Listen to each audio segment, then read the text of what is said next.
Chapter 5. The Next Meeting. Toad met the counsellor the following week and sat in his usual seat. He was surprised how quickly he was getting used to the routine, and he now thought of the chair as his chair. Sometimes he wondered if anyone else ever sat in it, or if the room was only used once a week for him. But the thing that impressed him most about these counselling sessions was receiving the heron's full and undivided attention. Toad began to realize that he had never before received anyone's full attention in his entire life. Whether he had ever given it to anyone was a question yet to be asked. The heron listened to him attentively all the time. It was as if, for an hour, he centered himself entirely on Toad and focused on his situation to the exclusion of all else. Consequently, he found that he did not have to keep saying, "Do you see what I mean?" or "Have I made myself clear?" which he habitually found himself using to excuse his waffle and imprecision.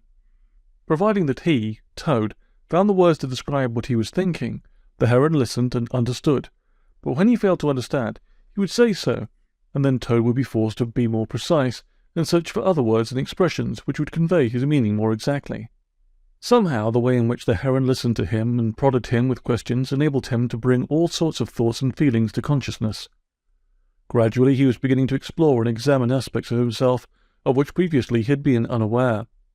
In other words, Toad had started to learn. "Well, Toad," said the heron, "how are you feeling?" This question no longer surprised him, and in fact, he was expecting it. "I'm feeling different," he answered. "I'm still low in my spirits, but I keep finding myself thinking about our previous meeting when you talked about the child ego state. Are we going to talk about it any more this time?" "Yes," said the heron. "I would like to explore that with you, but it means that I must change roles."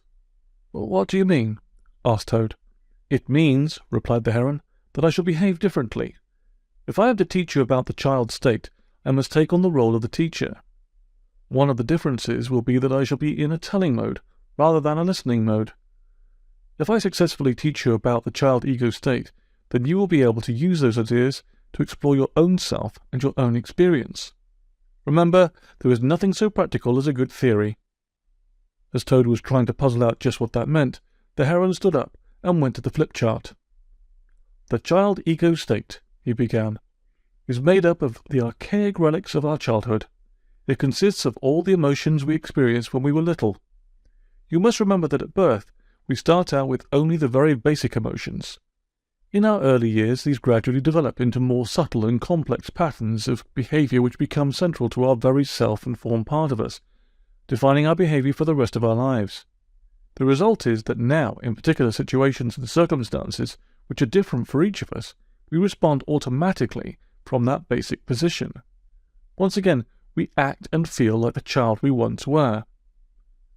"Could you explain that a little bit more, please?" asked Toad. "Certainly," replied the heron. "I am suggesting that we are born with certain basic emotions, rather like the primary colours, which are similar for all babies. But as we develop as individuals, our feelings and responses become increasingly individualistic, just as basic colours mix together to create all sorts of subtle shades and hues. Does that make sense?" "Yes," said the Toad. "I can understand that." "Right then," answered the heron. "What do you think these basic emotions are?" Toad frowned and scratched his head, but was unable to come up with an answer. "Look at it this way," said the heron. "I know you are not married, but do you have any nephews or nieces?" "Yes, of course," said the Toad. "I always remember their birthdays, and I love taking them their presents at Christmas. In fact, I think they're rather fond of me." "Good," replied the heron. "So how would you define some of their basic emotions?" "Well, they are usually rushing about all over the place having fun. I don't know where they get all that energy. And then when I arrive all laden with presents, they throw themselves at me and give me the most tremendous kisses and hugs. Very cheering, really. Mind you," continued Toad, "it's not just the presents. I get the same kind of welcome whenever I go. They're just very affectionate." "I'm sure they are," said Heron. "Let's write this up." So he went to the flip chart and wrote the heading Children's Basic Emotions, and underneath, Fun and Affection. "Any others?" the heron asked. "They can certainly get angry with each other," said Toad. "I have known them to have the most terrible fights when I have had to separate them physically. They can be little devils." "So there's another basic emotion," said Heron. and wrote anger on the chart. "Oh, yes," said the Toad. "I certainly agree with that." "Can you think of any others?" asked Heron. "I'm a bit stuck," Toad replied after a pause. "Try thinking of it in another way," said the Heron. "What are the basic emotions we seem to be born with, which just come naturally, without having to be learned?" "I'm not sure if this is what you're after," said Toad, "but my little nephews and nieces can easily get upset and sad. I remember on my last visit they were crying because their puppy had just died. I tried to comfort them and they were all in tears, but I wasn't much help. Ended up crying myself. I'm really very soft-hearted, you know." Here Toad blew his nose and fiddled with his bow tie, and his eyes were bright with tears. "That seems like a very basic emotion," said the Heron, and wrote sadness on the list. "Any others?" Toad shook his head. "I can't think of one." "How about fear?" asked the Heron. "In my experience, children can easily become scared, and it's very easy to frighten a child. Unbelievably, some adults seem to enjoy doing just that, but that's another story. Anyhow, do you agree with fear?" "Most certainly," Toad replied. "I can still remember waking up screaming from my first nightmare when I was very small, and no one told me to behave like that. I just yelled. It came naturally." "Right," said the Heron. "So I think that completes our list."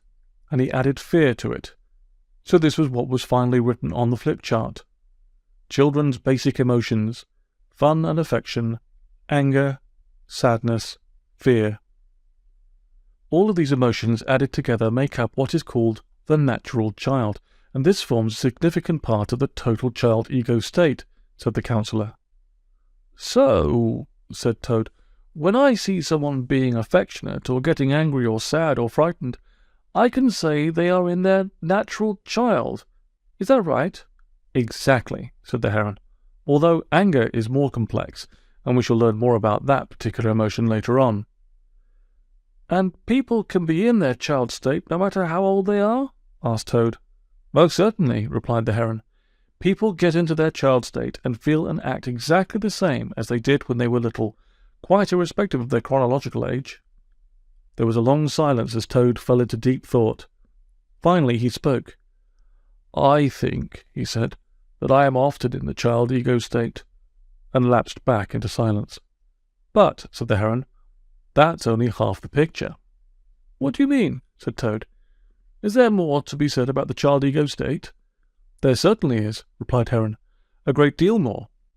As we have seen, a child's natural behavior is a mixture of these basic emotions, and he pointed to the list on the flip chart. For instance, a baby will scream for food and attention, drink as much milk as it can get, and then sleep when it is replete and content. All those natural feelings come into operation from day one, and as the baby grows physically stronger, so its emotional life develops and becomes more powerful.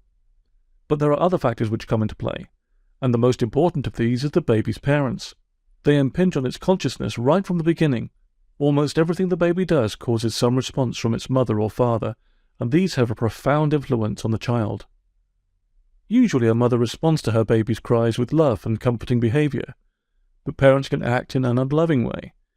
The mother may be tired or even ill and respond harshly, or the father may have strict views on how children should be reared, and may deliberately ignore the baby's cries for fear of spoiling it. "It makes you realize just how vulnerable babies are," Toad said thoughtfully. "I never realized before just what power people have over their children. They have total dominion. They can love them or reject them, cuddle them or abuse them. It's just a lottery what sort of parents you get."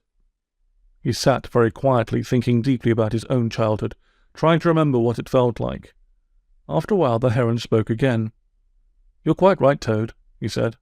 "Most parents try to do their best, and very few want anything but good for their children. But parents are only human, and they inevitably pass on their beliefs and behaviors to their offspring, as surely as they pass on their genes. And children just have to learn to cope and defend themselves from the consequences." "But how can they learn to cope?" asked Toad, now quite animated and obviously thinking hard. "Babies and little children can't think logically. They can't sit down and plan how to cope with their mother's or father's behavior."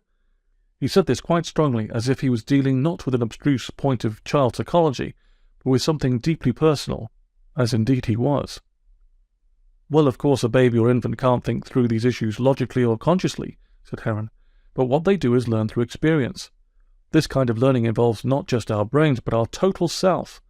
What we learn is a strategy for living. We develop behaviors which enable us to cope with our parents and others, and if we are lucky, we have enough energy left over to enjoy life. This means that every baby must learn how to adapt his or her basic behavior to cope with their primal situation. These adaptations become the nucleus around which the rest of our behavior grows and develops. Of course, we are influenced by many other events later in our lives, but these earliest experiences shape the beginning of us, and we can never deny or forget them. "Could you slow down a bit?" pleaded Toad. "Just when I think I've grasped something, you go on to something else." "I'm sorry," smiled the Heron.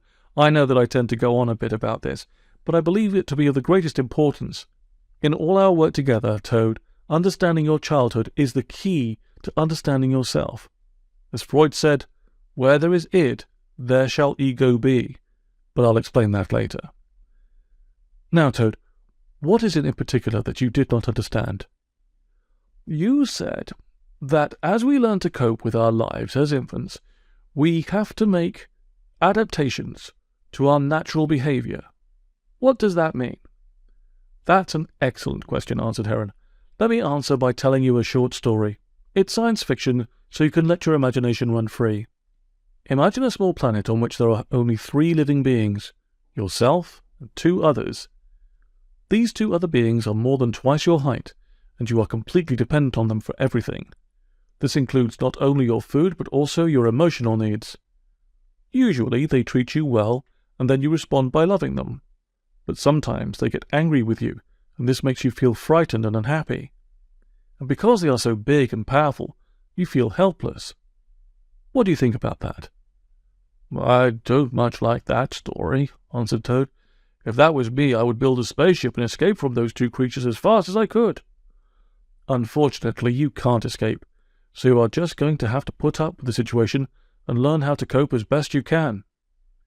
"In other words," said Toad, who had caught on to the real meaning of the story, "I shall have to learn to adapt my behavior to this particular situation." "Well done," replied Heron. "You really are learning now, for as you have realized, my story is a parable of infancy. We start our lives with only 2 or sometimes only 1 other person in our life. They are so much bigger than us, and we are totally dependent on them. As there is no escape, our only option is to adapt to their every whim. Let me draw a simple diagram to illustrate this." He went to the flip chart and drew a circle and wrote above it, "The child ego state." Then he divided the circle in half with a horizontal line.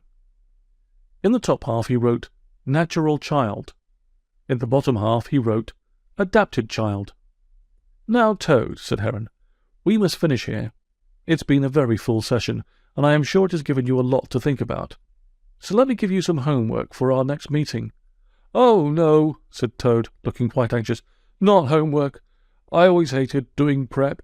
I don't think I shall be able to do any this week. In fact, I've just remembered I have a lot of work to do. I will probably have to go up to town. And lots of other things," he added lamely. There was a long silence. "Just as a matter of interest," said Heron, "how would you analyze what you have just said to me?" "Well," said Toad, "I simply told you why I'm unable to do any homework." He looked uneasy and found it difficult to meet Heron's eye. "Yes, but how do you think it sounded to me?" Toad shifted in his chair. "I don't know, really. I merely gave you the reasons why I can't do it." "Were they reasons?" asked Heron. There was a long pause. Then Toad spoke. "Perhaps you thought they sounded like excuses?" "What do you think?" asked Heron. "I can understand you thinking that," answered Toad, "but the word homework gives me very bad feelings. I can remember exactly how I felt at school in the evenings trying to learn Latin verbs or memorize poetry, and then the fear of punishment the next morning if you got it wrong." "So what state were you in when I suggested homework to you just now?" asked Heron. "Child," replied Toad instantly. "All of those old fears and anxieties came sweeping over me. Is there something wrong with me, Heron, that I should behave like that?" "No, of course not," said Heron warmly. "We all have words or situations which trigger off our childhood feelings. I suppose the most commonly shared word that can do this is dentist." "Oh, no, not the dentist," said Toad, clutching his jaw in mock agony. So I will avoid the dreaded homework word, said Heron, and instead ask you simply to do some work before our next meeting. What kind of work? Asked Toad, still a little on the defensive. Just think about your own childhood. Think about those early days and your earliest memories, and then we can see if our work here throws any light on them. Goodbye, Toad. I look forward to seeing you next week.